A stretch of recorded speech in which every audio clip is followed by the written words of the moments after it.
Today I'm going to show you how to replace a screen mesh on a Casper retractable screen.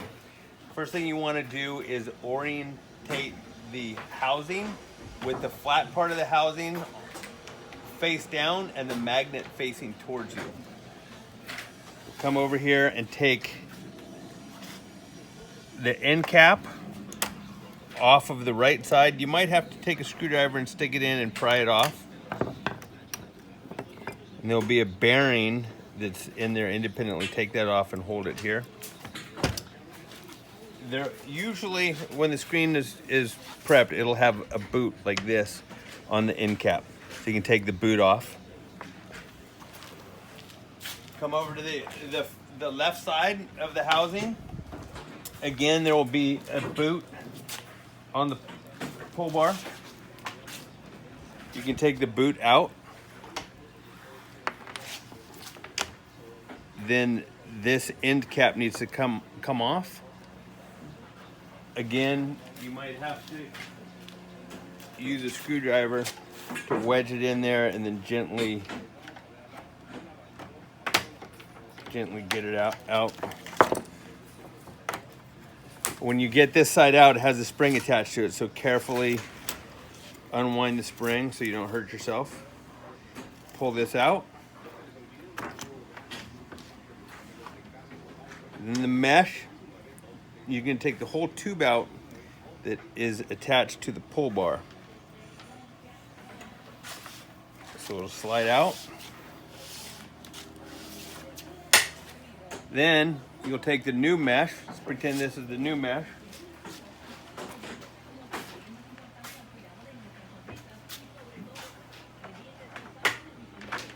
You take the pull bar out. Set it aside. When you put the mesh in, you want to be very careful because these edges are sharp, and if you hit the mesh on those edges, it'll just tear a hole in it. So carefully put the mesh in.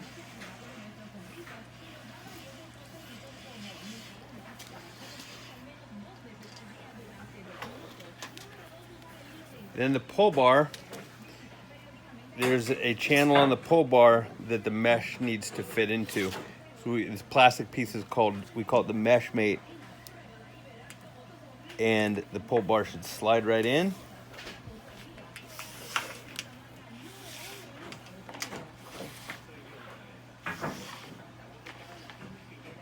Once the pull bar's in, you put the T-shaped boot on the end of each pull bar.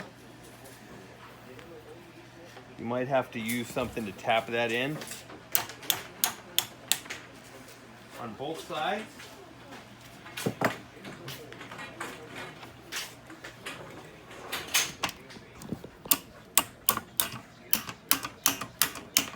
Now these boots might be white or black, but you'll know when you took it out. Come around this side. The next thing is you're going to put the bearing and the end cap on the right side of the housing. We'll save the spring for last. So the bearing has a little tab on it that fits into the grooves in the drive tube. You need to make sure that that goes in nice and easy. Don't force it in. If it gets in crooked, your screen won't operate correctly. Once that's in, then the end cap has a couple of tabs that fit into the corresponding holes on the housing. Fit them in there. You might have to tap that on gently. And the last thing is the spring side.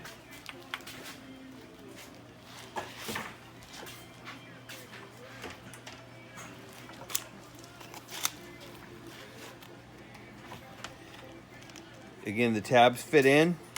Once you get the tabs in, snug that mesh up so it's nice and tight. Then put the spring in.